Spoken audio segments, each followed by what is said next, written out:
Baik, terima kasih Pak Sindu sudah mengantar pagi yang cerah ini ya. Syukur hari ini cerah karena kemarin luar biasa dari pagi sampai sore kita tidak bertemu matahari. Hari ini kita bertemu dengan suasana yang cerah. Jadi Om Swastiastu kepada semua yang hadir di ruangan ini yang menyempatkan hadir pada kali ini. Dan kali ini setelah sekian hari Undiksa sebagai sebuah institusi pendidikan tinggi merancang program Undiksa Berbagi, barangkali untuk termin pertama ini adalah hari terakhir ya, dan hari ini akan masih banyak narasumber yang terlibat, dan untuk mengawali hari ini saya mendapat giliran untuk mengajak kita semua berbincang-bincang lah, berdiskusi tentang suatu hal yang barangkali tidak terlalu berat gitu ya, tetapi kenyataan ini yang kita hadapi, yaitu berkaitan dengan bagaimana menjaga berat badan dalam situasi work from home. Tapi sebelumnya barangkali ada pepatah mengatakan tak kenal maka ya harus kenalan gitu kalau menurut saya. Jadi perkenalkan, saya Madi Budiawan, saya adalah staf pengajar di Fakultas Kedokteran Universitas Pendidikan Ganesha. Riwayat pendidikan saya menyelesaikan pendidikan dokter di Fakultas Kedokteran Universitas Udayana, lalu melanjutkan jenjang magister di Fakultas Kedokteran Universitas 11 Maret, Surakarta, dan pulang lagi untuk mengambil jenjang terakhir di Fakultas Kedokteran Universitas Udayana. Saya staf pengajar di Fakultas Kedokteran, walaupun sebelumnya saya juga adalah staf pengajar di jurusan ilmu keolahragaan, Fakultas Olahraga dan Kesehatan di Undiksa. Jadi sejak 2018 baru saya dipindahkan home base-nya oleh Bapak Rektor sejak berdirinya Fakultas Kedokteran Universitas Pendidikan Ganesha. Di luar daripada itu, barangkali saya juga aktif di kegiatan olahraga. Saya dulu atlet bola basket, sekarang menjadi pengurus cabang olahraga bola basket, kemudian di tingkat provinsi dan juga di Kabupaten Buleleng, lalu aktif juga di KONI Provinsi Bali dan KONI Kabupaten Buleleng di bidang pembinaan prestasi dan penelitian dan pengembangan sebagai koordinator, juga terlibat sebagai tim konsultan sport science di Kabupaten Buleleng sebagai ketua, dan saya juga melatih sebagai tim pelatih bola basket Kabupaten Buleleng pada Porprov Bali sejak 2003 hingga 2007. Jadi barangkali itu sedikit latar belakang saya, dan karena kecintaan saya pada dunia olahraga, saya mendedikasikan diri saya untuk dalam pengembangan ilmu kedokteran olahraga tentunya. Baik, jadi saya langsung saja tentang bagaimana menjaga berat badan dalam situasi work from home. Ini menjadi menarik, tetapi sebelumnya saya ingin mengajak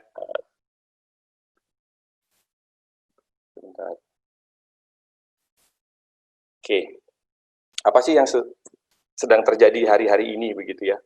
Jadi kita sekarang sedang berada pada situasi pandemi COVID-19. Sudah sejak Desember ketika muncul pertama kali di Cina, sampai akhirnya dinyatakan status pandemi oleh WHO, sampai akhirnya per bulan Mei ini COVID-19 sudah menulari gitu, atau menginfeksi hampir di atas 200 negara di dunia ya, sehingga membuat kondisi kita hari ini mendadak menjadi sangat berubah. Kenapa? Karena yang pertama, kondisi seperti ini belum pernah terjadi sebelumnya. Jadi kita betul-betul dibuat tergagap-gagap menghadapi situasi ini. Jangankan kita, Indonesia, sebuah emerging country gitu ya, negara maju sekalipun juga termasuk tergagap-gagap gitu. Kenapa ini terjadi? Juga karena COVID-19 mempunyai tingkat penularan yang cukup tinggi dan cepat di seluruh dunia, kemudian menimbulkan masalah yang sangat kompleks, dan menimbulkan yang paling sulit itu adalah menimbulkan ketidakpastian gitu. kondisi ini sangat menimbulkan ketidakpastian dan kita terjebak dalam situasi yang sangat ragu-ragu, sulit untuk dimengerti dan seterusnya sampai kapan ini berakhir dan seterusnya. Sampai akhirnya menyikapi situasi COVID-19 ini, maka pemerintah melakukan beberapa langkah-langkah yang salah satunya adalah menjaga jarak, physical distancing, social distancing, yang kebijakannya adalah bekerja dari rumah, belajar dari rumah, dan beribadah dari rumah. Begitu kira-kira yang dilakukan oleh pemerintah. Dan saat ini, forum kali ini pun kita lakukan dari tempat kita masing-masing. Di satu sisi barangkali ini memberikan sebuah fleksibilitas gitu ya, menawarkan sebuah kemudahan karena kita menjadi sangat fleksibel kapan saja, di mana saja, sambil melakukan apa saja. Barangkali sekarang tinggal dinyalakan handphone atau laptopnya, ada yang sambil sarapan pagi, ada yang sambil berolahraga ringan, barangkali sambil tetap bisa mendengarkan apa yang kita diskusikan. Nah, tetapi di lain pihak, kondisi yang menawarkan kemudahan-kemudahan ini mengakibatkan banyak hal yang tentu sebelumnya belum pernah kita lakukan, akhirnya menjadi mudah. Jadi apa itu misalnya? Apa yang terjadi dengan kondisi ini? Nah, bisa disaksikan bahwa oleh karena himbauan semua dari rumah, bekerja dari rumah dan lain sebagainya, sehingga tidak jarang fenomena ini terjadi. Jadi kita sambil bekerja, yaitu ya tangan kiri pegang iPad-nya, mouse-nya, komputer, laptop, lalu tangan kanan ada makanan. Jadi produktivitasnya sama antara tangan kiri dan tangan kanan, begitu kira-kira. Sehingga kita tanpa sadar tidak lagi atau lupa pada apa yang sudah kita konsumsi, seberapa banyak dan seterusnya. Lalu ya beginilah seperti apa yang saya tayangkan. Jadi jarak antara tempat kita bekerja dengan katakanlah lemari es sangat dekat, sehingga kita bisa sedikit 2-3 langkah sudah sampai. Lalu hidangan-hidangan yang kita sediakan juga lebih banyak yang berkalori tinggi barangkali, sehingga sambil tanpa kita sadari, seperti yang saya katakan tadi, produktivitasnya meningkat ya, produktivitas kerja meningkat, produktivitas makan juga meningkat, begitu kira-kira. Sampai akhirnya kita sadar setelah kita naik di timbangan, nah ternyata mulailah dia menunjukkan angka yang katakanlah fantastis gitu, yang membuat kita semua menjadi shock, kenapa kok tiba-tiba sudah seperti ini, begitu kira-kira. Nah, lalu hal itulah yang akhirnya menimbulkan kelebihan berat dan kegemukan, begitu ya. Jadi bukan tidak mungkin sekarang fenomenanya ketika kita jarang bertemu, sekalinya bertemu, loh kok tambah sejahtera tampangnya, gitu kan? Kok tambah cemul-cemul, gitu ya, dan seterusnya. Jadi hal-hal inilah yang tanpa kita sadari kita alami, begitu. Nah, lalu mengapa harus menjaga berat badan, gitu ya? Karena jika kita kelebihan berat badan atau bahkan obesitas, maka kita memiliki risiko lebih tinggi terkena masalah kesehatan serius ya. Jadi penyakit-penyakit degeneratif, penyakit-penyakit yang tidak menular gitu ya, penyakit-penyakit yang ditimbulkan oleh karena gaya hidup, itu akan memiliki risiko lebih tinggi pada diri kita. Jadi kita menderita penyakit itu seperti penyakit jantung, hipertensi, kemudian diabetes tipe 2, empedu, dan masalah pernapasan sampai kanker. Jadi hal-hal ini sesungguhnya muncul, atau penyakit-penyakit ini sesungguhnya kan bisa kita cegah bila kita berusaha untuk menjaga pola hidup gitu. Jadi sesungguhnya hampir sebagian besar penyakit yang terjadi di sekeliling kita itu bisa dicegah sesungguhnya. Tentu dengan memperhatikan perilaku. Nah, jadi inilah kenapa menjaga atau mengatur berat badan itu menjadi penting gitu ya. Nah, lalu ketika harus menjaga, apa yang perlu diperhatikan begitu kira-kira?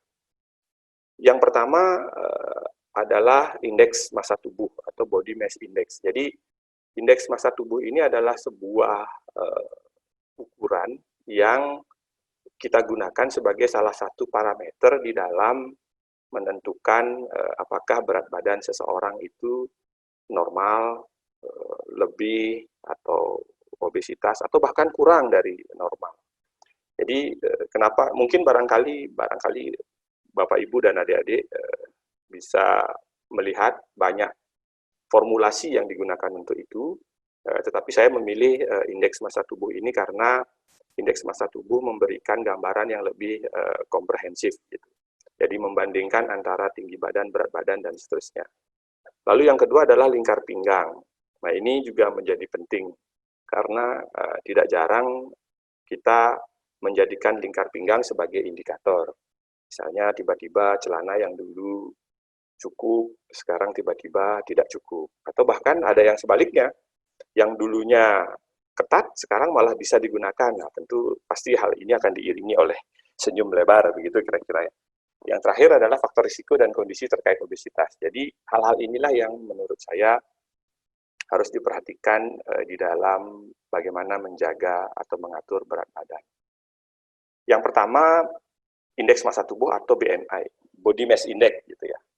Jadi ini adalah formulasi di mana berat badan ini dicari dengan menghitung berat badan dalam kilo satuannya, kemudian dibagi dengan tinggi badan di dalam meter, dikuadratkan.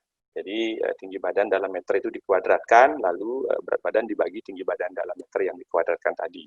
Hasilnya apabila di bawah 18,5, maka itu tergolong berat badan yang kurang. Nah ini yang normal antara 18 sampai 22,9. Kemudian jika 23 sampai 29 itu sudah overweight atau cenderung obesitas, dan di atas 30 maka obesitas. Jadi ini yang saya katakan tadi, Body Mass Index cukup memberikan gambaran utuh bagaimana perbandingan antara tinggi dan berat itu dijadikan satu kesatuan. Walaupun barangkali memang ada kelemahan, saya kira, tetapi di antara semua formulasi Body Mass Index masih cukup bisa dipertanggungjawabkan hasilnya untuk pria dan wanita gitu ya. Nah, berikutnya adalah mengukur lingkar pinggang. Jadi lingkar pinggang ini diukur dengan benar dengan cara berdiri dan meletakkan pita seperti gambar ya, tepat di atas tulang pinggul, dan ukur pinggang Anda tepat setelah Anda bernafas. Jadi tidak dikembungkan perutnya, tidak ditahan atau dikempeskan, tetapi setelah bernafas biasa lalu pasang pita ukur sedemikian rupa. Indikatornya apabila untuk wanita dikatakan normal apabila lingkar pinggangnya itu kurang dari 88,9. Kemudian kalau pria itu kurang dari 101 cm. Jadi ini adalah parameter-parameter yang bisa digunakan untuk menentukan apakah kita berada pada situasi yang kelebihan berat atau obes atau malah kurang misalnya. Selanjutnya adalah bagaimana faktor risiko gitu ya. Kita membandingkan antara body mass index ini dengan lingkar pinggang gitu. Jadi terhadap terjadinya risiko penyakit degeneratif tadi. Kita langsung saja misalnya kita ambil overweight ya. Kalau kita overweight di mana rentang BMI-nya 25 sampai 29, sementara ini normal, risiko untuk menderita penyakitnya meningkat gitu. Kalau obesitas dengan lingkar normal, maka risikonya meningkat. Kalau kita lihat misalnya lingkar pinggangnya yang melebihi ya, overweight itu risikonya semakin tinggi gitu. Artinya apa? Apabila body mass index-nya bertambah, sementara lingkar pinggangnya juga bertambah, maka risiko untuk menderita penyakit-penyakit seperti yang sudah dibahas tadi semakin tinggi gitu. Jadi inilah yang perlu menjadi pencermatan kenapa dua indikator tadi harus kita betul-betul perhatikan sehingga kita tidak bingung kapan harus melakukan sesuatu terhadap berat badan. Nah, selanjutnya bagaimana menjaga berat badan? Nah, ini kita sudah masuk pada apa yang kita ingin diskusikan kali ini. Jadi, menjaga berat badan itu pada prinsipnya yang paling pertama adalah mengubah cara pandang tentang pengaturan berat badan. Maksudnya begini, seringkali kita terjebak pada tujuan yang menurut saya semu gitu ya, bahwa tujuannya adalah menurunkan berat badan. Jadi kita orientasi hanya pada satu upaya, pada satu tujuan, yaitu turunkan berat badan. Padahal sesungguhnya di dalam menurunkan atau mengatur berat badan, yang ingin kita pastikan adalah adanya perubahan mindset, gitu. Perubahan cara berpikir dengan cara memperhatikan makanan. Dan ujung-ujungnya ketika pola pikir kita sudah terbentuk, kita secara sadar, akhirnya perilaku kita berubah untuk selektif di dalam memilih atau mengkonsumsi makanan. Penurunan berat badan itu adalah bonus gitu. Jadi tidak merupakan sesuatu yang menjadi tujuan akhir. Maksudnya ketika kita hanya menetapkan bahwa target akhirnya adalah berat badan turun sekian kilo dalam sekian minggu atau sekian bulan, sehingga kita hanya berfokus pada itu saja, melakukan berbagai hal, dalam tanda kutip barangkali menghalalkan segala cara, mengikuti berbagai macam arahan atau iklan dan lain sebagainya, yang menurut saya, ya mohon maaf, barangkali hampir semua propaganda berkaitan dengan penurunan berat badan itu agak kurang edukatif ya, kurang mendidik begitu. Tidak mengajak atau tidak mengajari kita manusia atau masyarakat untuk mengubah perilaku gitu. Jadi sesungguhnya berat badan kita itu adalah cerminan dari perilaku kita, perilaku makan kita gitu. Jadi pada beberapa buku atau barangkali kita pernah membaca ungkapan you are what you eat gitu kan.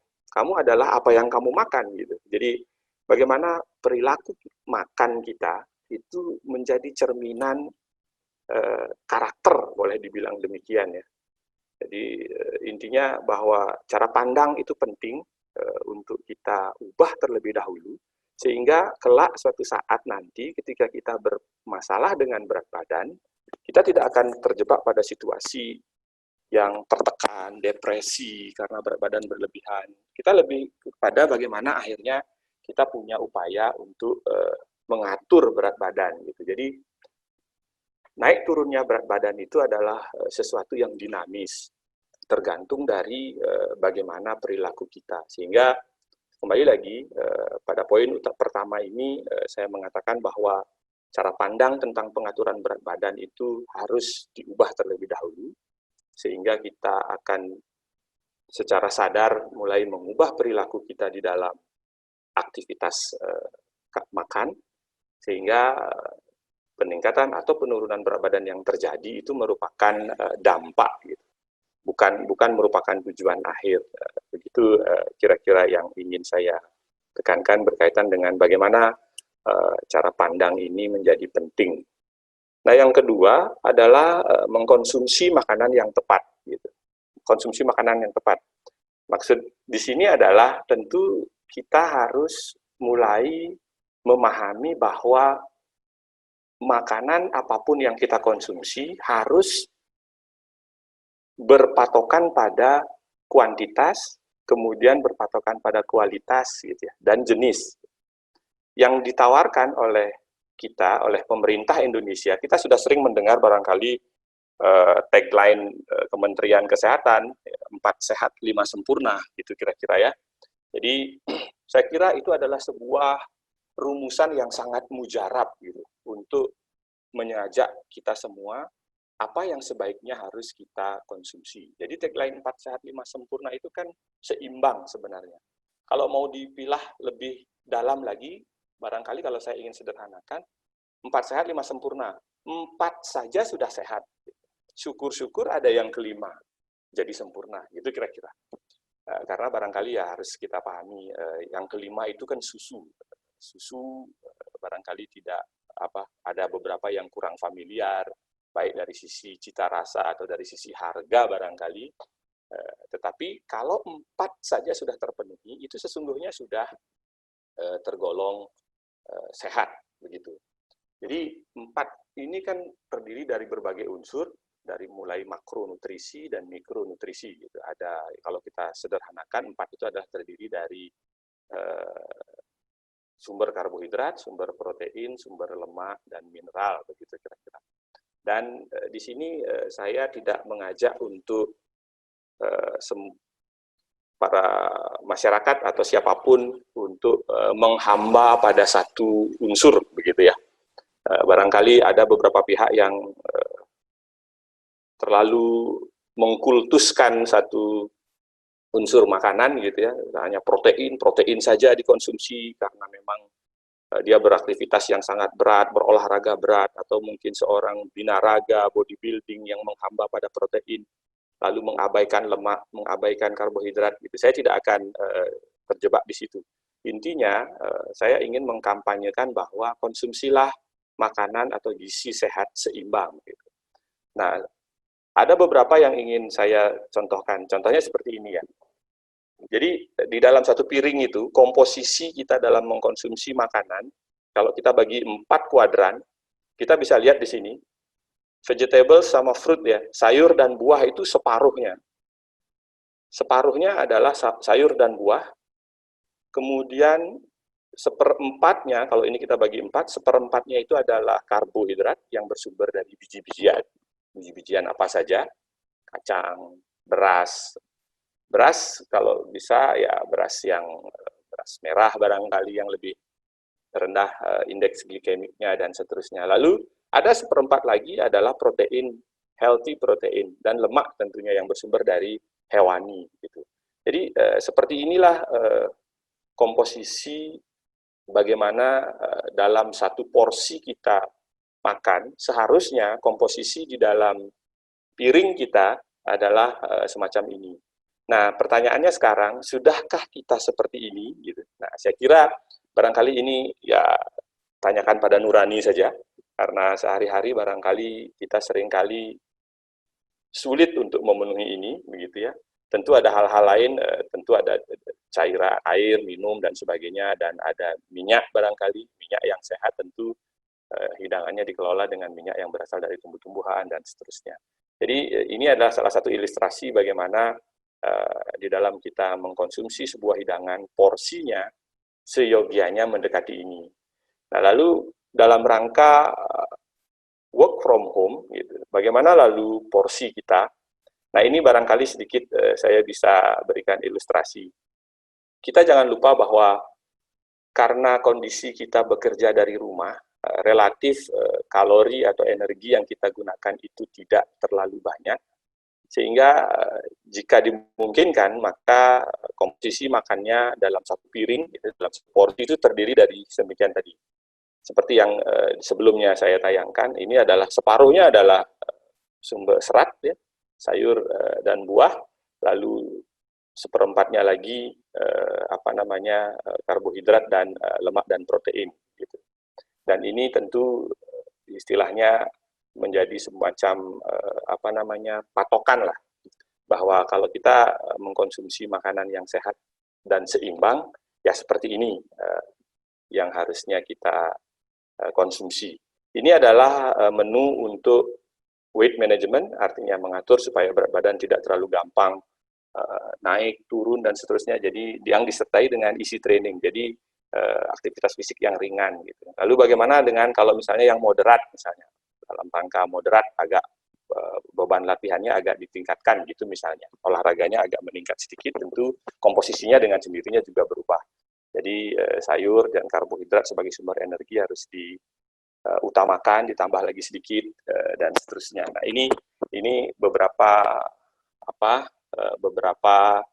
ilustrasi tentang komposisi bagaimana kita seharusnya mengkonsumsi sesuatu saat era work from home ini, gitu. Jadi tidak berlebihan, tidak juga terlalu sedikit, dan seterusnya. Jadi saya menyarankan secukupnya, gitu. Jadi tidak ada lagi bahasa sebanyak-banyaknya, gitu ya. Minum sebanyak-banyaknya. Tidak ada lagi terminologi seperti itu, tetapi saya ingin mengajak bahwa marilah mengkonsumsi segala sesuatu itu secukupnya. Nah, lalu selanjutnya setelah konsumsi, ubah cara pandang dan konsumsi yang ketiga. Nah, ini adalah tetaplah aktif bergerak atau berolahraga. Jadi barangkali ini yang sedikit membutuhkan effort ya untuk tetap aktif bergerak gitu. Jadi seiring dengan kebijakan work from home, kita menjadi sangat longgar, tidak lagi ada disiplin waktu barangkali. Contohnya bangun pagi sudah tidak lagi karena tidak ada yang mengejar, karena kalau hari-hari biasa kita jam 8 sudah harus ngantor sehingga harus menyiapkan diri dari sejak jam 5 pagi barangkali karena harus menyiapkan anak-anak, sekolah, dan seterusnya sampai kita berangkat ke kantor. Nah sekarang, karena semuanya dilakukan di rumah, ada semacam kelonggaran gitu. Sehingga kita tidak lagi, agak ada rasa malas lah. Untuk bangun saja mungkin agak malas, apalagi harus aktif bergerak. Nah kalau tak harus bergerak, saran saya berolahraga, perhatikan olahraga itu dilakukan dengan untuk mendapatkan manfaat dari olahraga ada empat hal yang harus diperhatikan di dalam olahraga. Yang pertama, olahraga itu harus dilakukan dengan baik. Gitu. Dengan baik maksudnya begini, di era sekarang ini work from home, bekerja dari rumah, bisa dikatakan bahwa seluruh anggota keluarga kita ada di rumah. Gitu. Mari kita ajak semua anggota keluarga kita untuk bergerak, berolahraga. Jadi olahraga itu harus dikenalkan sejak usia dini. Mungkin kita punya anak yang masih usia dini, sekolah dasar, pendidikan dasar menengah, dan seterusnya. Mari kita ajak bergerak bersama, sehingga semua personil, gitu ya, semua individu yang ada dalam keluarga kita itu sepakat untuk bergerak bersama, berolahraga bersama. Karena bukan tidak mungkin dengan metode seperti ini, kita yang awalnya mungkin malas, mager, gitu ya, malas gerak, itu menjadi lebih terpacu, menjadi lebih semangat. Jadi olahraga yang bisa menimbulkan manfaat kita adalah olahraga yang dilakukan dengan baik, dengan melibatkan banyak orang, mengenalkannya dengan sejak dini, gitu ya. Itu yang pertama. Kemudian yang kedua, berolahragalah dengan benar, gitu. Setelah olahraga dengan baik, lakukanlah olahraga dengan benar. Dengan benar ini maksudnya mengikuti sistematika olahraga, begitu kira-kira. Jadi olahraga juga ada sistematika, artinya awalilah setiap gerakan olahraga itu dengan stretching, dengan warming up, setelah itu baru melakukan latihan-latihan inti dari gerakan yang mau dilakukan, dan tidak lupa mengakhirinya dengan pendinginan atau cooling down. Jadi sistematika ini memang mutlak dilakukan, mengingat aktivitas olahraga itu adalah aktivitas yang berbahaya. Boleh saya katakan demikian. Kenapa? Karena jika tidak dilakukan sesuai dengan sistematika, maka bukan tidak mungkin olahraga justru akan menimbulkan mudarat, ya, bukan manfaat gitu.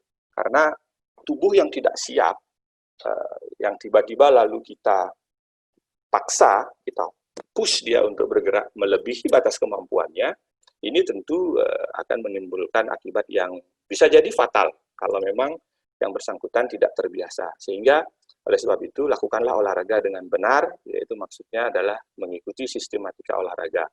Diawali dengan warming up, diikuti latihan inti, dan diakhiri dengan pendinginan. Itu adalah sistematika olahraga yang benar. Nah, berikutnya yang ketiga, tidak kalah penting adalah lakukanlah olahraga dengan terukur. Gitu ya. Terukur itu maksudnya begini, ketika kita bandingkan diri kita dengan individu yang lain, kita tidak berada pada kondisi yang sama, sehingga setiap individu itu memiliki kemampuan yang berbeda. Jangan sampai nanti ada perasaan, wah dia bisa lari, katakanlah demikian, sejauh itu saya kok nggak bisa, lalu dipaksa supaya bisa sama seperti dia, dan seterusnya. Nah ini, individu kita itu berbeda antara yang satu dengan yang lain, sehingga kita harus mampu mengukur kemampuan kita. Salah satu cara yang dilakukan untuk mengukur itu adalah dengan mengukur denyut nadi maksimal. Rumusnya sederhana, denyut nadi maksimal itu adalah 220 dikurangi umur. Kalau saja umur kita sekarang 40 tahun, katakan demikian, maka denyut nadi maksimalnya adalah saat berolahraga adalah 220 dikurangi 40 gitu ya. Jadi ada 180 kira-kira. Nah, itu adalah denyut nadi yang tidak boleh tersentuh gitu. Tidak boleh apalagi dilewati. Kalau sampai saat berolahraga denyut nadi kita di atas 180, hentikan segera. Beristirahatlah. Jadi jangan dipaksa. Nah, jadi denyut nadi maksimal untuk olahraga yang bersifat olahraga kesehatan dan kebugaran, itu ringnya terletak di antara 70 sampai 80% dari denyut nadi maksimal itu. Jadi denyut nadi maksimal tidak boleh tersentuh. Untuk olahraga kesehatan, saya berbicara ini karena saya rasa hampir semua yang hadir di ruangan ini barangkali masyarakat yang bukan atlet ya, yang tidak well trained begitu, sehingga denyut nadi maksimal ini penting untuk diperhatikan. Kalau dengan atlet itu nanti lain lagi ceritanya. Dan terukur ini adalah sesuai dengan karakteristik olahraga gitu ya, yang sering dengan istilah dengan fit gitu. Mungkin masalah fit ini nanti pembicara setelah saya, Pak Ketut Yode kalau tidak salah, beliau akan berdiskusi tentang olahraga yang bagaimana dengan prinsip fit. Jadi itu pada prinsipnya adalah bagaimana melakukan olahraga dengan terukur gitu ya. Sehingga kata kuncinya tetap bahwa kemampuan kita itu berbeda antara yang satu dengan yang lain. Jangan merasa rendah diri bila mana kita tidak memiliki kemampuan, saya kok tidak sekuat dia dan seterusnya, itu bukan persoalan menurut saya gitu. Jadi lakukanlah olahraga itu dengan baik, benar, dan terukur. Yang terakhir, olahraga ini supaya bermanfaat, maka lakukanlah olahraga secara teratur gitu. Jadi di sini kata kuncinya adalah bagaimana kita melakukan olahraga secara berkesinambungan, secara berkelanjutan, tidak istilahnya nganti yang dewasa gitu ya, menuju Kajeng Klion gitu baru olahraga gitu, mungkin seperti itu misalnya. Enggak, tapi olahraga dilakukan secara teratur, berkelanjutan. Sebagai ilustrasi sederhana, misalnya kalau diantara Bapak Ibu adik-adik ada yang suka jogging, lebih baik jogging 1 kilo setiap hari daripada sekali jogging langsung 10 kilo gitu, misalnya 10 kilometer. Jadi tidak akan menimbulkan manfaat apa-apa, yang terjadi justru malah bisa cedera, bisa berakibat fatal dan seterusnya. Nah, itulah bagaimana tetap aktif di dalam berolahraga itu menjadi penting, dan bagaimana olahraga itu dilakukan, ya lakukanlah dengan 4 kriteria tadi. Lakukan olahraga dengan baik, lakukan dengan benar, lakukan dengan terukur, dan teratur. Gitu. Nah, berikutnya adalah terkait dengan bagaimana menjaga berat badan. Tadi sudah saya mulai dari mengubah pola pikir, mengatur konsumsi makanan dengan memilih hidangan yang tepat, lalu tetap bergerak, berolahraga dengan 4 kriteria tadi. Yang terakhir, tentu jangan lupa memonitor berat badan dengan teratur. Seperti yang sudah saya sampaikan di awal, apa yang perlu diperhatikan, yang pertama adalah indeks massa tubuh, jadi lingkar pinggang, dan bagaimana memperhatikan itu semua. Tentu saya kira alat-alat untuk itu sudah cukup banyak ada di sekeliling kita. Timbangan, meteran itu menjadi penting untuk senantiasa memberikan kita panduan apakah aktivitas kita atau konsumsi makanan kita sudah cukup tepat atau tidak. Dan berikutnya ini salah satu contoh misalnya adalah, nah ini aktivitas-aktivitas yang bisa dilakukan di rumah tanpa harus memerlukan ruang, memerlukan alat yang banyak dan sebagainya, dan tentu bisa memodifikasi apa yang ada di sekeliling kita. Dan yang lain juga banyak, karena olahraga itu kan pada prinsipnya ada 2 ya pohon besarnya. Yang pertama ada ini agak teori sedikit bagi mahasiswa barangkali ini penting. Olahraga tipe tipe neural exercise. Neural exercise itu lebih kepada bagaimana mengatur pernafasan, jenis-jenis aktivitasnya ya, olahraga yoga dan seterusnya, itu adalah tipe-tipe olahraga yang tipe neural exercise. Kalau yang jogging, kemudian treadmill, sepeda statis dan sebagainya itu lebih ke physical exercise. Jadi ada 2 pohon besar ketika kita melakukan memilih atau aktivitas olahraga yang mana, kita mau yang neural exercise atau physical exercise, boleh-boleh saja. Yang penting seperti tadi kriterianya, olahraga dilakukan dengan baik, benar, terukur, dan teratur. Jadi mudah-mudahan hal ini nanti bisa membawa kita semua untuk segera menyambut kehidupan baru, bahwa bukan tidak mungkin setelah era ini kita akan mulai terbiasa dengan aktivitas fisik, mulai terbiasa dengan mengubah perilaku, konsumsi makan yang sehat, mengubah bagaimana kita terbiasa mencuci tangan. Jadi ini fenomena yang unik ya. Saya kira sangat berbeda dengan apa yang menjadi angan-angan kita sejak masa kecil. Kalau boleh saya sedikit berbagi, dulu ketika kita masih kecil, barangkali sebagian orang di antara yang hadir di sini membayangkan bahwa abad 21 adalah abad di mana semua kehidupan sudah serba canggih, robot di mana-mana, mobil pada terbang, tidak ada pakai roda, dan seterusnya. Ternyata kenyataannya di abad 21 ini kita baru diajari untuk cuci tangan, gitu. Jadi baru belajar cuci tangan. Nah, ini adalah bagaimana kira-kira siklus hidup yang harus kita siapkan untuk menyambut barangkali tidak lama lagi kita harus sudah terpaksa memasuki era new normal, begitu kira-kira. Nah, saya kira itu barangkali pengantar yang bisa saya sampaikan terkait dengan topik yang saya diskusikan kali ini. Barangkali sambil sarapan pagi, ada hal-hal yang ingin kita diskusikan dengan sisa waktu yang ada, mari kita diskusi bersama-sama. Demikian barangkali Pak Sindu, saya kembalikan ke Pak Sindu.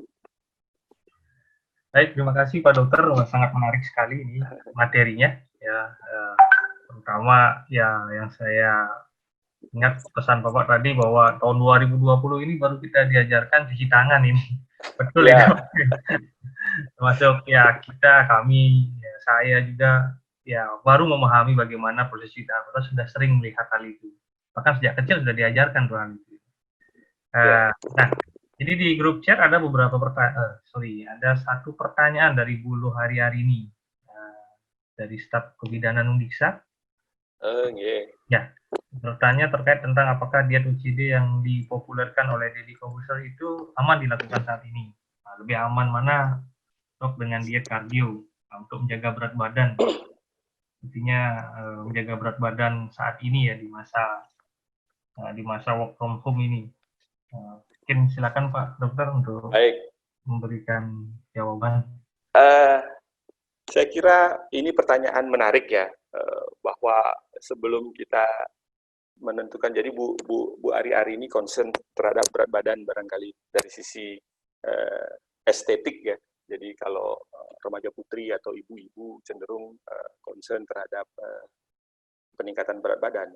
Nah, lalu bagaimana dengan diet OCD gitu ya, dan yang lain, diet yang lain lah, apapun itu namanya. Saya jujur saja, ketika kita mengenal istilah diet gitu ya, saya kok lebih melihat pemahaman yang keliru yang terjadi bahwa diet itu diidentikan dengan moderate gitu ya, tidak boleh makan ini, tidak boleh makan itu. Padahal sesungguhnya kalau dicari arti kata diet itu adalah pola makan gitu, pola makan yang teratur. Artinya memang harus makan. Gitu. Tidak berarti bahwa ketika kita tawari seseorang, yuk kita makan yuk, enggak, saya lagi diet. Agak ada pemahaman yang keliru menurut saya menggunakan terminologi diet itu. Jadi sesungguhnya diet atau diet itu adalah bagaimana kita mengatur pola makan. Saya tidak akan terjebak pada mengatakan bahwa ini lebih baik dari yang itu gitu. Tetapi pada prinsipnya begini, ketika kita ingin mengatur berat badan, misalnya secara spesifik ketika kita ingin menurunkan berat badan misalnya, sebab jangan salah, ada yang berniat untuk menaikkan berat badan gitu ya, tetapi memang mayoritas bermasalah karena kelebihan gitu ya. Kalau pada atlet, saya sering berkecimpung menaikkan berat badan atlet dan sebagainya. Jadi ketika kita menurunkan, itu sesungguhnya adalah melakukan dua kombinasi antara mengubah pola makan dan melakukan physical activity. Jadi apakah lalu ada pertanyaan, bisa nggak berat badan turun hanya dengan mengurangi makan tanpa olahraga? Jawabannya bisa. Bisa, tetapi lambat turunnya. Gitu. Nah, kalau toh misalnya katakan, bisa nggak saya melakukan olahraga saja? Sama, kalau konsumsi makannya tidak, istilahnya dalam tanda kutip membabi buta, ya sama saja. Intinya, menurunkan berat badan tentu adalah dengan cara meningkatkan aktivitas fisik, meningkatkan kalori yang keluar dibandingkan dengan kalori yang masuk. Gitu. Nah, bagaimana caranya? Lakukanlah modifikasi pola makan. Yang pertama, kalau dietnya, kalau tidak salah ini ya, diet OCD itu dia istilahnya menggunakan waktu, jadi memodifikasi waktu makan di mana di awal sampai jam sekian jam tidak makan, setelah itu baru boleh makan, dan seterusnya, kalau tidak salah ya. Jadi ini hanya memodifikasi waktu makan saja. Padahal sebenarnya makanan itu juga perlu dimodifikasi cara membuatnya, perlu dimodifikasi jenisnya, dan seterusnya. Sehingga singkat kata, saya ingin mengajak, kalau ingin menurunkan berat badan, ubah pola makan, diversifikasi modelnya, jadi kurangi karbohidrat, lebih banyak serat, begitu ya. Sehingga aktivitas fisik tetap dilakukan, sehingga kalorinya yang keluar lebih banyak daripada kalori yang masuk, tetapi tetap mengenyangkan. Jadi singkat kata begini, kalau boleh saya beri tips sederhana saja, kalau ingin menurunkan berat badan, kalau kita mengubah pola makan, sarapan pagi misalnya, tetap saja sarapan pagi karena memang itu penting. Sarapan pagi barangkali teh atau kopi atau susu atau apapun, diimbangi dengan katakanlah roti, pisang goreng gitu misalnya, atau jajanan tradisional di sarapan pagi. Kemudian siang hari, nah ini yang harus kita modif. Di siang hari kita tetap makan makan sempurna, makan apa artinya komplit ya, makan komplit, ada lauk, ada sebagainya. Untuk tahap awal kurangi karbohidratnya. Misalnya ketika kita menyendok nasi gitu ya, dalam satu porsi piring itu mungkin 3 sendok nasinya. Untuk tahap pertama, kurangi dulu 1 sendok. Jadikan dia 2 sendok nasi. Nah, 1 sendok yang tadi hilang itu ganti dengan porsi sayur yang ditambah. Jadi setelah terbiasa semacam itu, kurangi karbohidratnya lagi, tambah lagi sayurnya. Begitu sampai suatu ketika karbohidrat itu dalam posisi yang tidak terlalu banyak, atau bahkan dimodifikasi, bisa jagung, bisa beras merah, dan seterusnya. Kemudian makan malam. Ini yang pernah pengalaman saya lakukan ketika mengelola berat badan atlet PPLM ya di Undiksa. Untuk makan malam, bagi yang tidak terbiasa mengurangi makan malam atau tanpa makan malam, lakukanlah makan malam itu maju jadwalnya. Boleh saya katakan misalnya jam 6 sore atau jam 7 gitu misalnya, sudah terakhir kita menyentuh makanan lengkap. Kemudian setelah itu kalau lapar lagi cukup di cover dengan sayur, buah, atau air minum gitu. Jadi saya tidak akan mengomentari yang mana lebih bagus OCD, apakah yang mana lebih bagus kardio dan sebagainya. Pada prinsipnya saya ingin mengajak Bapak Ibu adik-adik yang hadir di ruangan ini saat ini itu untuk mengatur pola makan sehingga menurunkan berat badan dengan bahagia gitu. Jadi tidak ada kesan terbebani dengan mengubah pola makan. Jadi menurunkan berat badan dengan tetap kenyang, gitu. Tidak justru berpuasa bertirakat gitu ya, tidak makan ini, tidak makan itu gitu. Kok menyiksa diri gitu. Padahal menurut saya itu bisa disiasati dengan mengubah pola-pola makan itu tadi. Sehingga harapannya tentu ketika pola makan diubah, dikombinasi dengan olahraga yang baik, benar, terukur, dan teratur, niscaya berat badan itu akan turun. Yang perlu juga dipahami adalah jangan terlalu ambisius gitu ya, dalam artian ada iklan yang mengatakan mari kita shake, dengan shake misalnya menjadi turun 1 kilo dalam 3 hari atau 2 kilo dalam 1 minggu, itu tidak menurut saya agak menjual mimpi ya. Secara teori begini, penurunan berat badan 1 kilo itu, kalau boleh saya ambilkan analogi, untuk atlet ya, saya bicara untuk orang yang well trained. Untuk atlet saja, atlet pro, atlet dunia gitu ya, menurunkan berat badan 1 kilo itu butuh waktu 1 minggu. Itu sudah banyak sekali. Dan tidak diperkenankan melebihi itu. Kenapa? Karena jika lebih dari itu, di dalam tubuh kita ada yang namanya rebound fenomena. Ada fenomena pantulan gitu ya, bahwa ketika seseorang cepat turun berat badannya, saat itu juga dia cepat naik gitu. Jadi sebaiknya lakukanlah penurunan cascade bertahap gitu ya, dengan diikuti dengan mengubah pola pikir, kemudian mengubah pola makan, sampai akhirnya timbul sebuah kebiasaan makan yang sehat sehingga berat badan menjadi terkontrol. Saya kira itu gitu. Bagaimana diet yang seyogianya kita lakukan gitu, tanpa harus merasa terbebani. Saya kira demikian Pak Sindu untuk yang pertama. Baik, terima kasih Pak Dokter. Jadi mudah-mudahan hari ini ya terjawab sudah rasa penasarannya, oh seperti ini Yeah. sebenarnya sebaiknya. Kemudian yang kedua ada dari Gede Juniarte dan dari Made Suda Cakra ya, kalau salah ini. Ya. Ya, terkait yang Gede Juniarte terkait dengan kebutuhan protein pada orang yang vegetarian, ya. Apakah betul kandungan asam urat dan kolesterol pada bahan makanan dari kedelai cukup tinggi? Nah, bagaimana pengaturan pola menunya ya, agar kita bisa mengkonsumsi tempe dan tahu itu?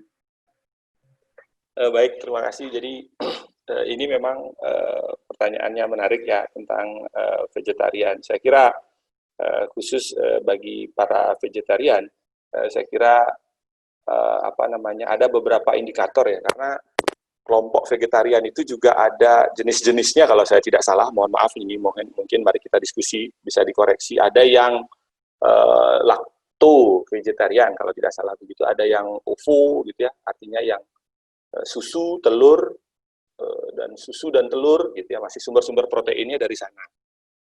Lalu apakah betul kandungan asam urat dan kolesterol begitu ya?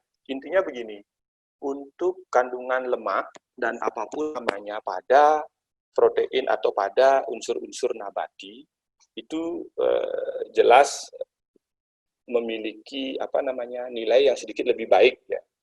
Jadi lemak nabati contohnya pada buah-buahan, pada kacang-kacangan, itu memiliki jenis atau tipe lemak yang tak jenuh gitu biasanya, sehingga itu adalah lemak yang sesungguhnya lemak yang kita butuhkan, bukan lemak jenuh gitu. Jadi ini perlu juga dipahami. Jadi kolesterol atau apapun namanya yang terkandung di dalam unsur-unsur nabati tentu itu adalah sesuatu yang dibutuhkan, dan di dalam jenisnya itu adalah tergolong yang tidak jenuh, yang tentu itu dianjurkan. Jadi kalau lemak yang tidak dianjurkan atau kolesterol yang dianjurkan itu adalah tentu yang dari protein-protein hewani yang tentu memiliki lemak jenuh atau konsentrasi lemak jenuh lebih tinggi. Jadi pada prinsipnya seorang vegetarian itu bisa memenuhi kebutuhan proteinnya dari unsur-unsur nabati. Walaupun, nah ini saya katakan, saya tidak ingin berpolemik persoalan vegetarian di sini, tetapi berdasarkan teori begitu ya, memang kualitas kandungan proteinnya, asam aminonya itu di beberapa literatur dikatakan tetap kualitas asam amino esensial yang dikandung di dalam protein hewani memiliki grade yang lebih baik daripada di protein nabati.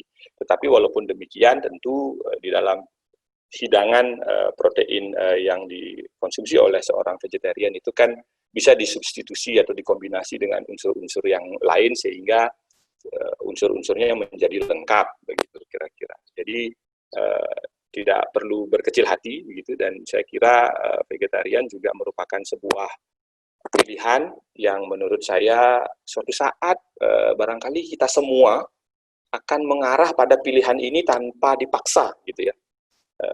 Tanpa disadari ketika umur bertambah kita sudah mulai merasakan bahwa wah saya harus mengurangi daging ini kayaknya gitu, harus banyak makan sayur. Jadi hal-hal semacam itu yang tentu akan mendrive seseorang untuk memilih apa yang harus dikonsumsi gitu.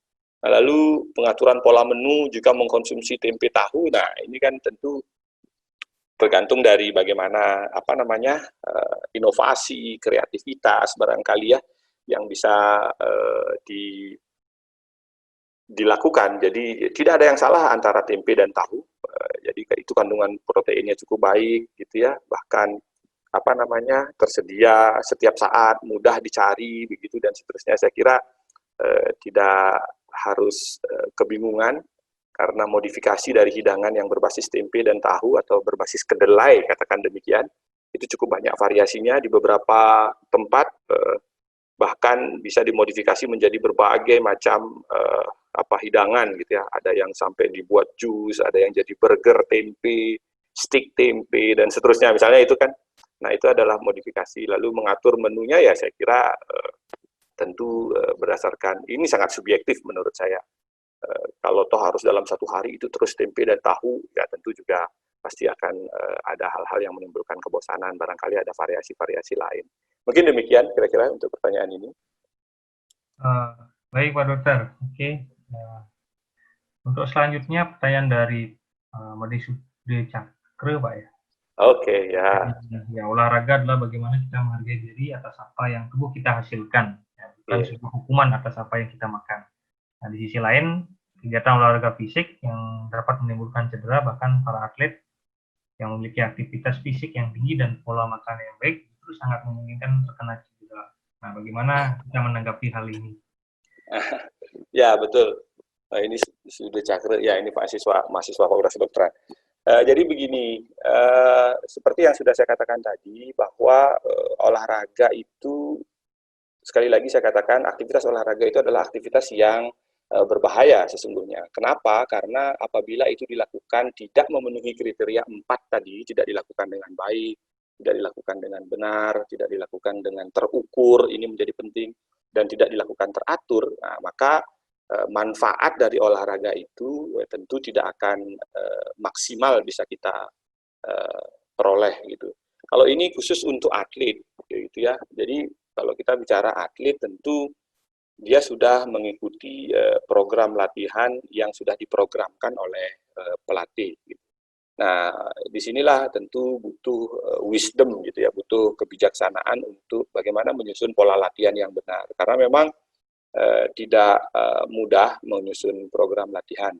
Dan apabila program latihan itu dilakukan tidak secara konsisten, tidak sangat prudent menentukan indikator-indikator capaiannya, maka peak performance atau puncak penampilan yang ditargetkan itu justru bisa meleset. Kalau itu meleset bahkan tentu bisa berdampak tidak baik sehingga menimbulkan cedera gitu. Jadi cedera pada dasarnya akan terjadi karena overtrain yang kebanyakan. Jadi latihan yang berlebihan. Disinilah yang saya katakan kenapa olahraga seyogianya dilakukan dengan terukur gitu. Atlet apalagi sekarang ini kan kalau untuk bicara aktivitas fisik atlet saya kira sudah cukup banyak gadget atau cukup banyak alat yang digunakan untuk mengukur parameter-parameter dalam tubuh kita seperti kalau saya sebut ada yang berbentuk jam tangan itu sudah bisa langsung mendetek denyut nadi, sudah bisa mendetek bahkan yang sekarang keluar sudah bisa mengukur saturasi oksigen, volume oksigen maksimum dan seterusnya. Jadi itu adalah parameter-parameter yang menjadi ketentuan yang harusnya diperhatikan oleh atlet. Jadi lakukanlah dengan baik, dengan benar, terukur dan teratur. Jadi saya kira atlet tentu akan bisa mendapat manfaat dari latihan yang dilakukan. Demikian juga para pelatih. Seyogianya saya sering diskusi di KONI dengan para pelatih, tapi mulai belakangan ini teman-teman pelatih sudah mulai cukup aware dengan sport science, seperti apa sesungguhnya melatih atlet itu dengan bijak. Begitu kira-kira. Terima kasih. Ya, terima kasih Pak Dokter. Nah, ini lagi 5 menit waktunya. Ada lagi 2 pertanyaan dari Kadek Sri Kesuma Dewi, kemudian dari Pak Made Sukarate. Yang pertama itu, apakah benar stres bisa menyebabkan penurunan berat badan? Kemudian dari Pak Made Sukarate, nah ini punya tekanan darah tinggi dari 6 tahun terakhir, 100. Tapi sampai sekarang beliau ya cukup rajin juga cek dokter ya. Nah, herbal sudah juga. Nah, apa yang harus dilakukan? Nah, mohon petunjuk. Silakan Pak Dokter. Baik, untuk yang pertama karena waktu 5 menit ya, saya cepat saja. Apakah benar stres menurunkan penurunan berat badan? Wah, kalau memang stres saya kira memicu berbagai persoalan ya. Kalau ini menimbulkan berat badan, kalau memang berat badan adalah atau penurunan berat badan menjadi tujuan, maka seolah-olah stres menjadi malaikat, kan begitu ya. Artinya justru dengan stres berat badan turun. Tapi bukan berarti bahwa dia hanya bisa menurunkan berat badan saja. Bukan tidak mungkin juga justru karena stres kita menjadi orang yang sangat bisa mengalihkan stres dengan makan yang banyak, begitu akhirnya cenderung berat badan menjadi menurun. Gitu. Jadi saya kira stres barangkali memang memicu fenomena peningkatan perubahan metabolisme hormonal di dalam tubuh gitu yang berdampak pada ya bisa jadi pada beberapa orang menimbulkan justru tidak mau makan, moodnya hilang dan lain sebagainya sehingga akhirnya menjadi depresi dan jatuh pada situasi di mana terjadi gangguan kejiwaan barangkali. Nah itu kan sesuatu hal yang barangkali sangat mungkin terjadi. Tapi di sisi lain juga dengan stres orang justru merasa bahwa ingin makan terus karena ingin mengalihkan pikirannya sehingga mengkonsumsi sesuatu yang berlebihan, makanya berat badannya meningkat. Jadi barangkali tetap ada korelasinya, saya kira. Nah, untuk Pak Sukrate, karena tekanan darah tinggi, sudah 6 tahun, mungkin saran saya yang pertama harus segera berkonsultasi dengan dokter untuk menentukan terapi. Karena kalau saya lihat dari tekanan darah 160/100 dan sudah 6 tahun, saya kira ini butuh terapi khusus, terapi kombinasi, dan itu harus diberikan secara prescription oleh dokter ahli, begitu kira-kira. Kemudian herbal, nah ini saya kira saya tidak akan menyentuh ini karena saya herbal itu juga tidak terlalu banyak yang bisa dalam tanda kutip dipercaya begitu, karena tidak melalui tahapan riset yang meyakinkan untuk mendukung bahwa herbal itu memiliki khasiat tertentu pada tekanan darah. Jadi intinya segera konsultasi ke dokter untuk mendapatkan terapi yang lebih fix terkait dengan itu, karena membutuhkan kombinasi dan pemeriksaan yang lebih detail. Selain daripada itu, yang paling penting, coba ubah pola makan, kemudian lakukan aktivitas fisik yang teratur. Tidak perlu harus berat, tetapi mulailah dari yang ringan, misalnya jalan cepat, awalnya 30 menit, lalu 40 menit, dan seterusnya. Siapa tahu dengan kombinasi mengubah pola makan dan meningkatkan aktivitas fisik, sedikit banyak akan berpengaruh. Tapi dengan kondisi seperti ini, apalagi sudah 6 tahun, saya kira mohon bisa berkonsultasi lebih lanjut ke dokter ahli. Mungkin demikian, Pak Sindu. Terima kasih. Baik, terima kasih Pak Dokter. Jadi sangat jelas sekali ya penjelasan Pak Dokter terkait materi hari ini tentang bagaimana menjaga berat badan kita ya, dalam situasi bekerja dari rumah. Nah, ini semoga kita bisa selalu memotivasi diri ya untuk menjaga kesehatan dan menjaga berat badan, Pak Dokter. Okay. Ya, mungkin untuk akhir kata bisa disampaikan penutup Pak Dokter untuk materi ini. Baik, terima kasih Pak Sindu.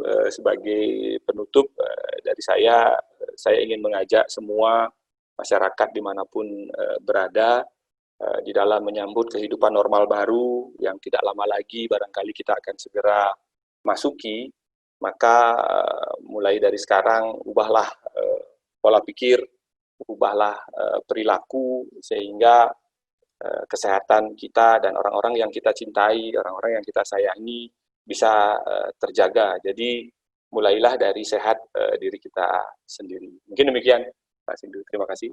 Ya, terima kasih Pak Dr. Budiawan atas materinya dan atas kesempatannya untuk berbagi dalam kegiatan kuliah online ini.